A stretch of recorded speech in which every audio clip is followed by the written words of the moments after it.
தியானத்தின் நடுவே மோடி உத்தரவு, அதிரடியாக மாறிய குமரி கடல் சூழல்.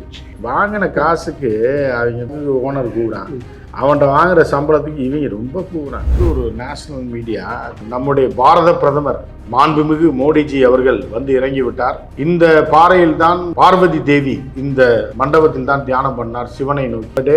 மூதேவி, இந்த மண்டபம் 1970 தான் நான் கட்டினது. பார்வதி தேவி எங்கடா மண்டபத்தில் வந்தது? கன்னியாகுமரியில வீட்டு வாடகைக்கு எடுத்தா பார்வதி தேவி குடி இருந்துச்சு. வேஷ்டி சட்டையில் மோடி பரவசம். மோடி பரவசம் யாரா சொன்ன? நீயா பரவசம் படைச்சிருக்கு? கட்சிக்காரன் எவ்வளவு காசு கொடுத்தான்? அதுதான் அந்த பரவச நிலையில தான் இருக்கு. அந்த பரவச நிலையில அக்கௌண்ட்ல பணம் வந்து விழுந்த உடனே பரவசமான டைட்டில் தான் தோணும். ஆண்டே பண்றதெல்லாம் ரொம்ப சொல்லிடுறேன். வணக்கம், இது தமிழ் குரலின் சிறப்பு நேர்காணல். இன்றைக்கு நம்மோடு இணைந்திருக்கும் விருந்தினர் ஃபர்ஸ்ட் லைன் மீடியாவின் முதன்மை ஆசிரியர், மூத்த பத்திரிகையாளர் ஐயா திருமிகு உமாபதி அவர்கள். சார் வணக்கம். வணக்கம். ஜியினுடைய விஷயங்களை நம்மளோட ஊடகங்கள் செலுத்தின விதமே நமக்கு கொஞ்சம் வித்தியாசமாக இருக்குது. தியானத்தின் நடுவே மோடி உத்தரவு, அதிரடியாக மாறிய குமரி கடல் சூழல். ஏன்னா கடல்ல கொந்தளிப்பு ஏற்படுற லெவலுக்கு உத்தரவு போட்டாரா? வாங்கின காசுக்கு அவங்க குரூப் வாங்குற சம்பளம், அவங்க வாங்குற காசுக்கு ஓனர் கூடான், அவன்கிட்ட வாங்குற சம்பளத்துக்கு இவங்க ரொம்ப கூறாங்க. பசங்கள்லாம் டைட்டில் வைக்கிறது பார்த்திங்கன்னா பயங்கரமாக இருக்குது. அது இங்கிலீஷ் மீடியாலெலாம், கோடி மீடியாவில் பார்த்திங்கன்னா கலக்கலாக இருக்குது. ஃபஸ்ட் இமேஜாக இப்போ நீங்கள் ஹெலிகாப்டர் விபத்து, விமானத்தில் செத்து போயிட்டான், ஒரு 10 பேர் 100 பேர் மொத்தமாக தீ பிடிச்சி செத்து போயிட்டானோடனே ஃபஸ்ட் இமேஜ்னு போடுவாங்க. அந்த மாதிரி மோடிக்கு போடுறாங்க. First image of Modi. அதுக்கு வந்து என்ன பேருனா, இது தபஸ்யாவா ஹிந்தியில். ஃபஸ்ட் இமேஜ் ஆஃப் மோடிஜிஸ் தபஸ்யா அப்படின்னு போடுறாங்க. பிரேக்கிங் சுற்றி வந்துக்கிட்டே இருக்குது வாங்கின காசு. அதுக்கடுத்து என்ன போடுறேன்னா, இது தபஸ்யா பிகின்ஸ். தபஸ் பிகின்ஸா. என்னடா தபஸ்? யாரா பண்ணுறா? எதுக்குடா நீங்கள் இதுக்கு எதுக்குடா பிரேக்கிங்கு? நீ பாட்டுக்கு சேனலில் 2 நாளைக்கு லீவ் விட்டு போனேன்னா கூட அது பாட்டுக்கு டிஆர்பியில் அப்படியே கிடக்கும். இஷ்டத்துக்கு விட்டு ஆட்டுறாங்க. இங்கிலீஷ் மீடியாலாம் ரொம்ப கீழ்த்தரமாக போயிட்டாங்க. ரொம்ப கேவலமாக போய் அந்த ஒருத்தி நியூஸ் டைம்ஸ் நவுலெல்லாம் பார்த்தா நம்மளே எடுத்து கல் எடுத்து அடித்து அந்த டிவியை உடச்சிடலாம் போல. ஆமாம், நாவிகா குமார். அவள் என்ன பண்ணுறா, இந்த அண்ணாமலையை ஒரு பக்கம் வச்சுக்கிட்டு, அண்ணாமலையை வந்து இப்போ செல்ஃபி கேமராவில் எடுத்தோன்னா ரொம்ப இப்படி தெரியுது, ஆட்டு மண்டை மாதிரி எடுத்து போட்டு கேள்வி மேலே கேள்வி கேட்குறாவ. இல்லை, இப்போ தியானத்துக்கு போயிருக்காரு, என்னம்மா இந்த தியானம் இப்படி போகுதுன்னு சொல்லி அவள் கேட்குற கேள்வி பார்த்தாலே போயிருக்காருன்னு தெரியுது. உள்ளே போய் லைட் ஆஃப் பண்ணிட்டாங்க, வீடியோ வரப்போகுது. இது எதுக்கு நீ லைவ் வேறு? இதில் கேள்வி அதாவது அங்கே சம்மந்தப்பட்ட ஸ்பாட்லேயே இல்லாத ஆள் அண்ணாமலைகிட்ட கேள்வி கேட்டு என்ன பதில் வாங்க போகிற நீ?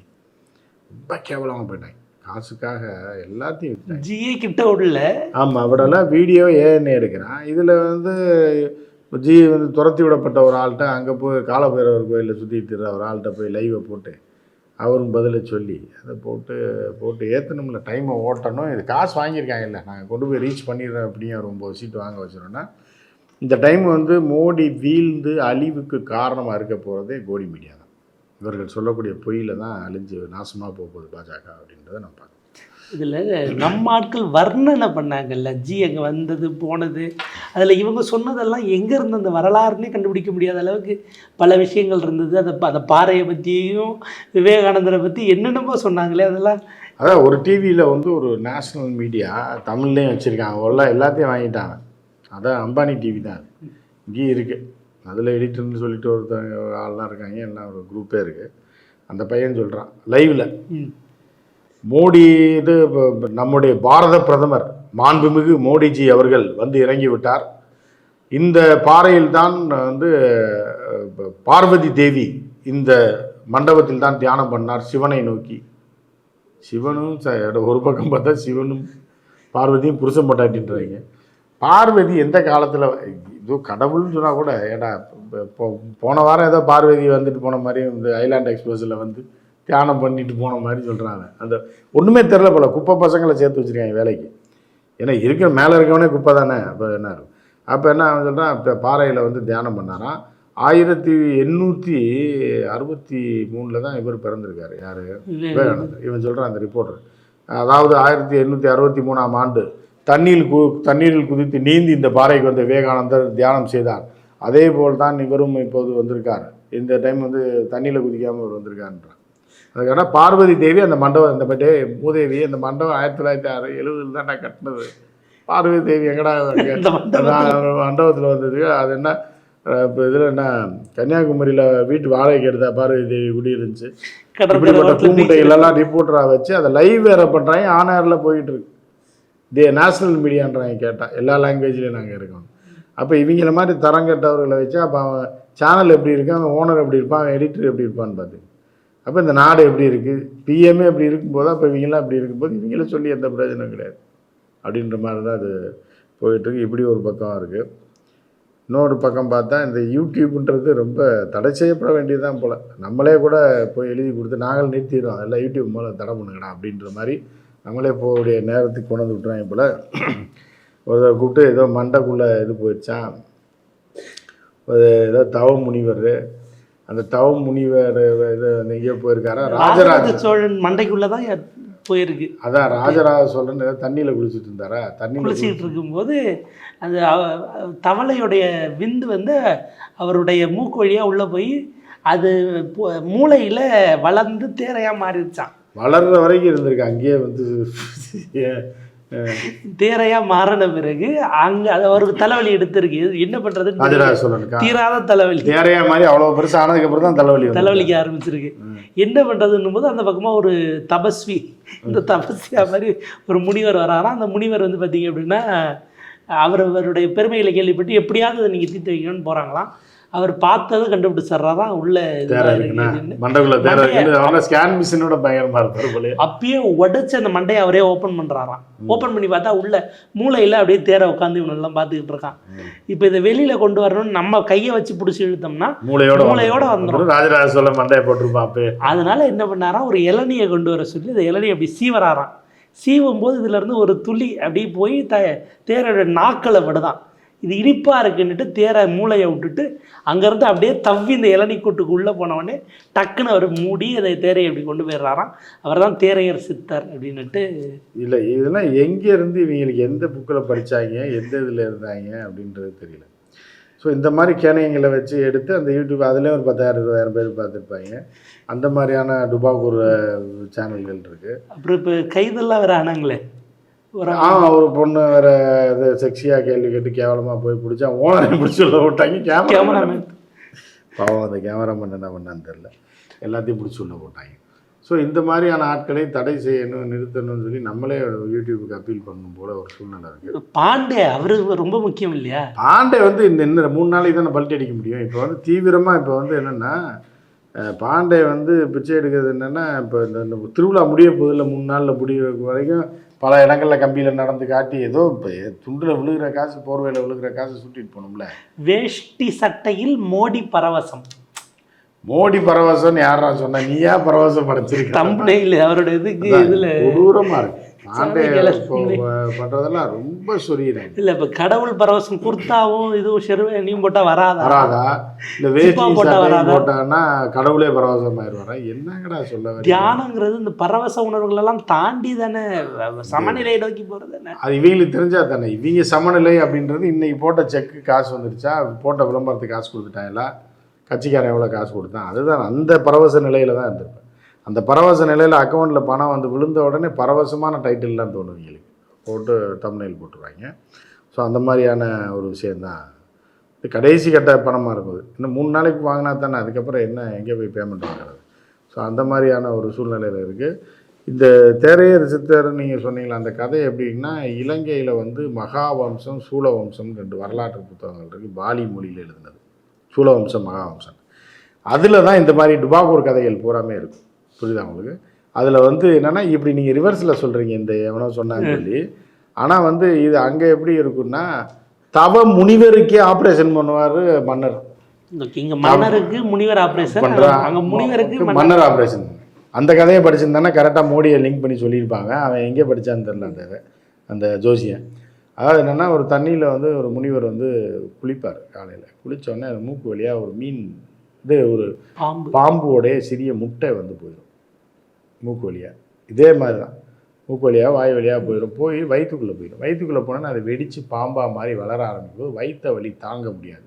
அப்போ இந்த மன்னர்கிட்ட போய் முறையிடுறாரு. அவன் வயிற்றுக்குள்ள பாம்பு போனதுக்கு மன்னர் வைத்தியர்கிட்ட போகணும், மன்னர்கிட்ட எதுக்கு போனான்ற கேள்வி. இதெல்லாம் எப்படிடா வரலாறுன்னு படித்து எழுதியும் வச்சு புஸ்தகமாக வேறு வெளியிட்டிருக்காங்க இலங்கையில். வாலிமொழியிலேருந்து டிரான்ஸ்லேஷன் தமிழ்லையும் பண்ணியிருக்காங்க, சிங்களத்துலேயும் பண்ணியிருக்காங்க. ஸோ அந்த மகாவம்சத்தில் என்ன மகாவம்சம்னா பார்த்திங்கன்னா மன்னர்களை பற்றிய கதை தான். அதாவது மோடி காலத்தில் இந்த காலம் அது அந்த காலங்க. அது வந்து 500-1000 வருஷத்துக்கு முன்னாடி ஏதோ பீலா விட்டு மண்ணை ஏதோ சோறு போடுவாங்க, சோத்துக்கு வழி இல்லாமல் ஏதோ பாட்டிருப்பாங்க, இந்த மாதிரிலாம் மன்னனை புகழ்ந்துருப்பாங்க. இப்போ இவங்களுக்கு என்ன கொள்ளன்னு தெரியும். இப்போ வரைக்கும் கோடி மீடியாவும் அதே மாதிரி தானே, கோடி மீடியா, அண்ணாமலை, இப்போ பாண்டே எல்லாமே அதே மாதிரி தானே, இந்த மாதிரி தானே புகழ்ச்சி. இது வரலாறுலாம் எழுதப்பட்டிருக்கு. அப்போ வயிற்றில் போனோடனே வயிற்றை கிழிச்சு மன்னர் அந்த பாம்பு குஞ்சு எடுத்து வெளில போட்டார், சின்ன பாம்பு. அப்புறம் தான் அந்த வயிற்றை வெளியே அந்த முனிவருக்கு போனோடனே மகாபிரபுன்னு காலில் வந்துட்டார். அதுக்கப்புறம் இன்னொரு இதில் வந்து இதே மாதிரி தான் மூக்கு வழியாக போய் மண்டைக்குள்ளே போய் இது உருவாயிரும், ஒரு பூச்சி மாதிரி உருவாயிரும். தீரா தலைவலியில் ஒரு பெரிய ஞானி வருவார், சன்னியாசி. அவர் மண்டையை பொளந்து ஓட்டை மட்டும் எடுத்துட்டு அந்த பூச்சியை பிடிச்சி வெளியில் போட்டு மூடிடுவார், மூடி ஆப்ரேஷன் பண்ணார் அந்த மன்னர். அதுதான் வந்து மிகப்பெரிய ஒரு மகானா அந்த மன்னரை வந்து காட்டிகிட்டு இருக்காங்க. அதுக்கப்புறம் தமிழ் மன்னர்கள் வந்தோடனே அந்த மன்னனை அடித்து விரட்டி அவன் கோவைக்குள்ளே ஒளிஞ்சிருப்பான் 14 வருஷம். சிங்கள மன்னன், பாலி மொழியில் எழுதப்பட்ட சிங்கள வரலாறுல இருக்கு. புகழ்ந்து பாடி பரிசில் பெறுவதற்கு என்னென்ன யோசிச்சிருக்காங்க பாருங்க. மண்டையை பொளந்து ஒரு மூளையைக்கு ஆப்ரேஷன் பண்ணார் அவர் மன்னர். அப்போ அந்த காலத்துலேருந்தே இந்த திட்டு கும்பல் இருந்துருக்குங்க. அவங்களோட வாரிசாக தாங்க இருப்பாங்க, அந்த ஜீனில் வந்தவனாக தான் இருப்பாங்க. அவங்கெல்லாம் பாண்டே, அண்ணாமலை, அவங்கெல்லாம் வந்து அந்த 1000 வருஷத்துக்கு முன்னாடி யோசிச்சிருக்கான் பாருங்க. ஒருத்தர் மண்டையை பொளந்து உள்ளே எடுத்து மன்னர் போட்டாருன்னா சோத்துக்கு வழி இல்லாமல் போய் அவன்கிட்ட பாடி அவனே இது ஷாக்காகிருப்பான். நான் எங்கேடா போட்டேன், மோடிமா இருந்திருப்பாங்க, அப்போ அந்த காலத்துலேயே இருந்திருப்பான்ல. பொழுது பாட மக்கள் வந்து அதை நம்புகிறான். அப்படிங்கும்போது காசு கொடுக்குறது. இப்போ ஏன் காசு கொடுக்கலையா மோடி? தன்னை கேமராமேனுக்கு சோறு போட்டு வளர்க்கலையா? அப்புறம் NSG SSGக்கெலாம் சோறு போட்டு வளர்க்கலையா? இந்திய காசில் சோறு போட்டு வளர்த்து அவங்கள தனக்காக பயன்படுத்திக்க இல்லையா? அந்த மாதிரி தான் கேமராமேனுக்கெல்லாம் இவ்வளோ வருமானம் இது இருக்குது. ஏஎன்ஐ சீஃப் ஒருத்தி இருக்குது, அவர் லேடி, அவளை தூக்கி போட்டு அவள் தான் ஃபுல்லு மாற்றி விட்டதே அவள் தான், மோடி ஆதரவா. அப்புறம் இந்த என்ன குமார், கன்னியா குமார், நவிகா குமார்னு ஒருத்தி இருக்கா, இருக்கா RTV. அவன் வந்து முழுக்க வந்து தேரையை பிறந்தவன் தான், அவன் மூளைக்குள் பிறந்த தேரை தான் அது, பிஜேபி மூளைக்குள்ள. இந்த மாதிரியான ஆட்கள் அவன் கூட அப்பா டகர் டுபாகூர்னு உலகத்துக்கே தெரியும். ஆனால் இப்போ கோடி மீடியாவும் பூர்வமே அவனை மாதிரி மாறிடுச்சு. ஸோ அந்த மாதிரியான ஒரு சூழ்நிலை. இது எல்லாமே 4ஆம் தேதிக்கு அப்புறம் போகணும். போனால் தான் இந்த இந்தியா வந்து இந்தியாவாக இருக்குமே தவிர, இல்லைன்னா இது வந்து வேறு ரூபத்துக்கு போகும்.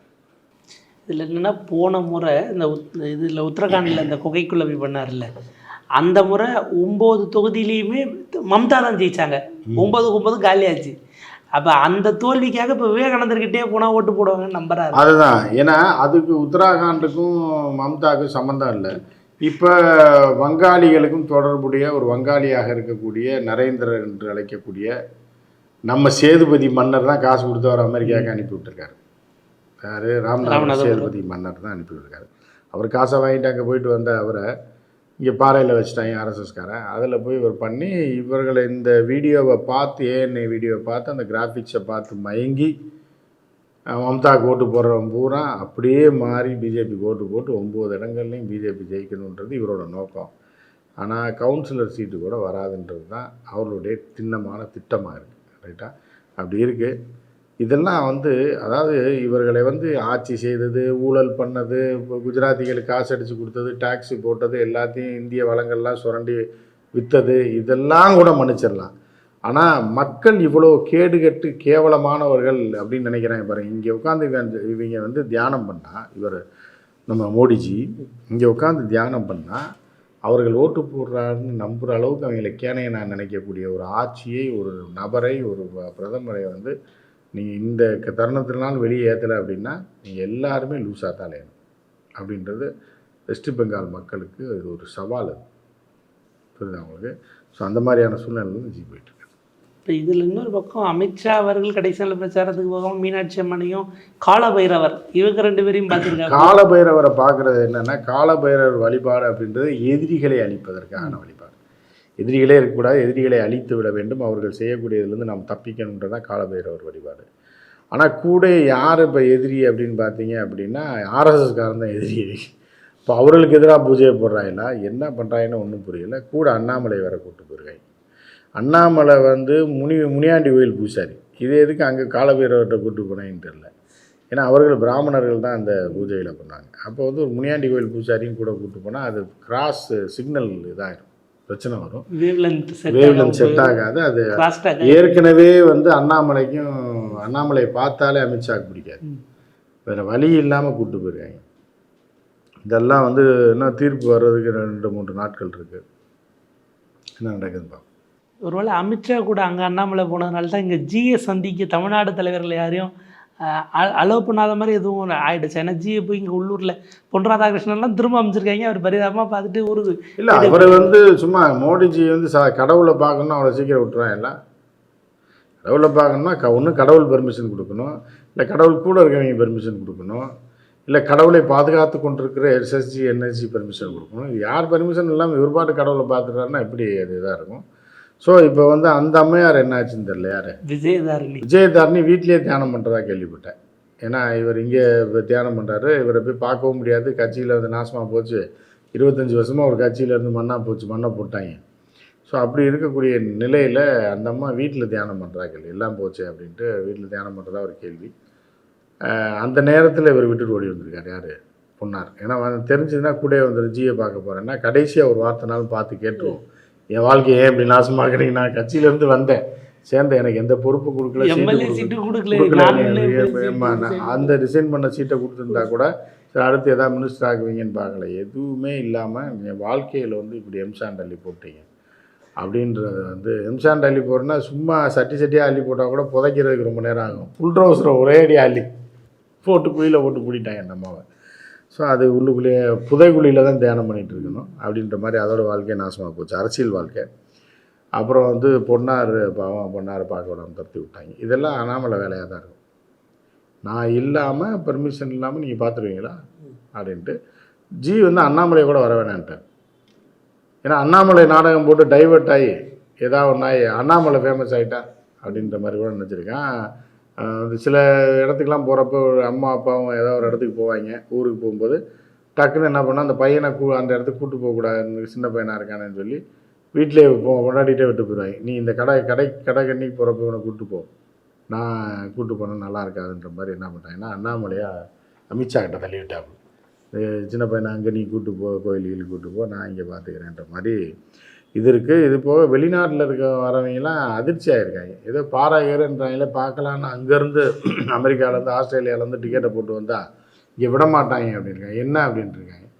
இல்லை தியானம் நடக்குதுன்னா அவங்களுக்கு தியானம்னா என்னன்னு தெரியாது, நம்ம டிக்கெட் போட்ட காசை நாசம் பண்ணிட்டாங்க, இதுக்காக இந்தியாவுக்கு நம்பி வரக்கூடாதுன்றோன்ற மாதிரி அதுலேயும் மண்ணை போட்டார் ஜி தியானம் பண்ணுறதுனால கன்னியாகுமரி மாவட்ட நிர்வாகத்துக்கு ஏகப்பட்ட லாஸ். இந்த 3 நாளில் டூரிஸ்ட்டு போனது வந்தது, பிள்ளைகள் ஸ்கூல் இன்னும் 2 நாள் தான் திறக்க போகிறாங்கன்னு சொல்லி கன்னியாகுமரிக்கு போனவன் எல்லார் வாழ்க்கையும் நாசம், போனவன் பூரா ஏமாந்துட்டான். ஸோ அந்த மாதிரி தான் இருக்குது. ஏன்னா அங்கே கடகண்ணியும் எதுவும் இல்லை, இவர் ஒரு ஆளுக்காக பாறை எல்லாரும் ஒரு 5000 பேர் வாழ்க்கையை நாசப்படுத்திட்டாங்க. ஆனால் 2000 போலீஸை குவிச்சு வச்சுருக்காங்க. ஆமாம், அவங்களுக்கு டீ கிடைக்காது, சாப்பாடு கிடைக்காது, அது தமிழ்நாடு அரசு பண்ணி தான் ஆகணும், போலீஸை பண்ணி தான் ஆகணும். ஏன்னா அவங்க சும்மா இருக்க மாட்டாங்க, கன்னியாகுமரிக்கார பாறை வழியாக பின்னாடி போய் ஏறி போயிடுவாங்க, போய் செல்ஃபி எடுக்கிறேன்னு போய் அங்கே போய் எதாவது ஒன்று ஆயிடுச்சுனாலும் அதுக்காக இல்லை. ஸோ இப்போ இதில் வந்து இப்போ லோக்கல் போலீஸ் கடுப்பாகி போய் என்ன பண்ணியிருக்கு, ஒரு 25 பேரை அலோவ் பண்ணியிருக்கு போல் போட்டில். அவங்க போனோன்னே தெரிச்சிட்டா இல்லாட்டி கேமரா மீச்சிருவாங்க ஆளை விட்டிங்கன்னா. ஏதா டூரிஸ்ட்டாக போகிறவங்க சும்மா அங்கங்கே கேமரா போச்சு வச்சுருப்பாங்க, ஜி வராருன்னு சொல்லி. இவன் போய் கேமரா மீச்சு விட்டான்னு வைங்க, அந்த செட்டிங்ஸே கெட்டு போயிடும். அப்படின்னால ஃபீல்டு பூரா அவரை ஃபீல்டை கிளியர் பண்ணி தான் அவரே இருக்கார், திருப்பி இவங்க ஃபீல்டை ஓப்பன் பண்ணி விட்டாங்கன்னு என்ன ஆகும். ஸோ அந்த மாதிரி ஆக்கி கடைசியில் டோட்டலாக இது பண்ணி விட்டாங்க. பண்ணிவிட்டு ஜி இருக்கார், வந்துடுவார். எத்தனை நாளைக்கு அங்கே இருக்க முடியும், அதே சாப்பாடு சாப்பிட்டு. இப்போ 2 நாள் ஆயிடுச்சு, உள்ள நல்ல ரெஸ்ட்டு ஒரு 10 நிமிஷம் தியானம், நல்ல தூக்கம், நல்ல சாப்பாடு. ஏசி போட்டிருப்பாங்கன்னு நினைக்கிறேன், அவர் வர்றாருன்றதுனால போட சொல்லியிருந்துருப்பாங்க. இல்லைன்னா அங்கே வெயில் ஓவராக பாறை கொதிச்சுக்கிட்டு கிடாங்க. ஸோ என்ன நடக்குதுன்னு பார்க்கலாம். நேரத்துக்கும் கருத்துக்களுக்கும் ரொம்ப நன்றி.